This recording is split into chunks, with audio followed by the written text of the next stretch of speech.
hardest thing in the game for me in coming up was I was a woman. I was an immigrant from Jamaica. I was a woman, and it was hip hop. It was a man's world. So at any time, one of those three things could be used against you. A, 'cause you're a girl. B, you're Jamaican, like you're wearing tablecloth. You know what I mean? Or you're Canadian. We don't would they have ghettos in Canada? Like, you know what I mean? So at any time, those things could be used against me.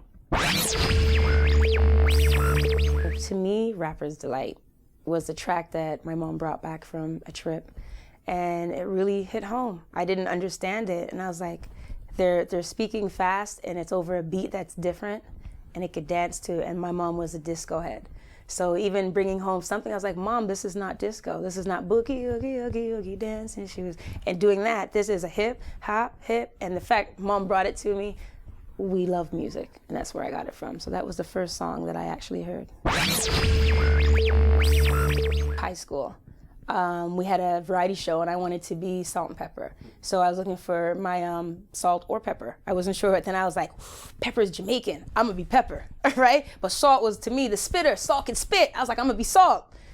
I was like, they're both talented, so be nice. And I went and found a Salt and Pepper at the school, and it didn't work out. So I ended up trying to be myself. And that's when I was like, you know what, you need a name. I invented Michie Mee, based off of, there was like Dougie Fresh, so I wanted to be the female Michie with a dash E, me. And that's how, then we cut it out and I became Michie Mee.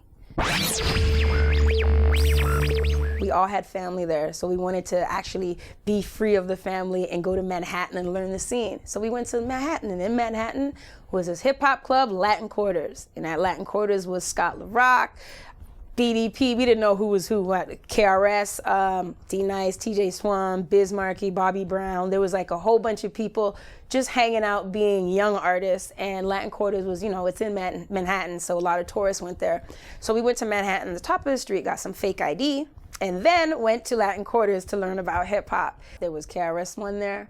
There was Scott LaRock. That's who I really met, and I was trying to prove to him that we were from Canada, and there was some hip hop in Canada. I was like, shut up, y'all don't rap in Canada. There ain't no hip hop in Canada. And you a female, you really gonna? And I was like, yeah. And I started spitting in front of Latin Quarters, and he just thought I was, hey yo, Chris, hey yo, Chris. And he called people over, and that's how I met BDP at Latin Quarters, convincing them that there was hip hop in Canada. Becoming a mother was like, it's for real. Like, you're doing hip hop, but it's for real. You need to get paid because you've got to feed them. And that was hard. That was hard because he was my sacrifice in terms of, do you have this kid or do you go on tour? If you have this baby, is this baby going to ruin your chances from what you started out and left university for? Is this the way to go? You leave university to do music, and then you have a baby, and then that interferes with your music. So, I had to get my priorities straight. So he just made it that much more real. And then the opportunity of the rock band came, and he made it that much more real to even want to go out there and do it. So he saved my life. He is the greatest love of my life, and I'm glad I didn't take his.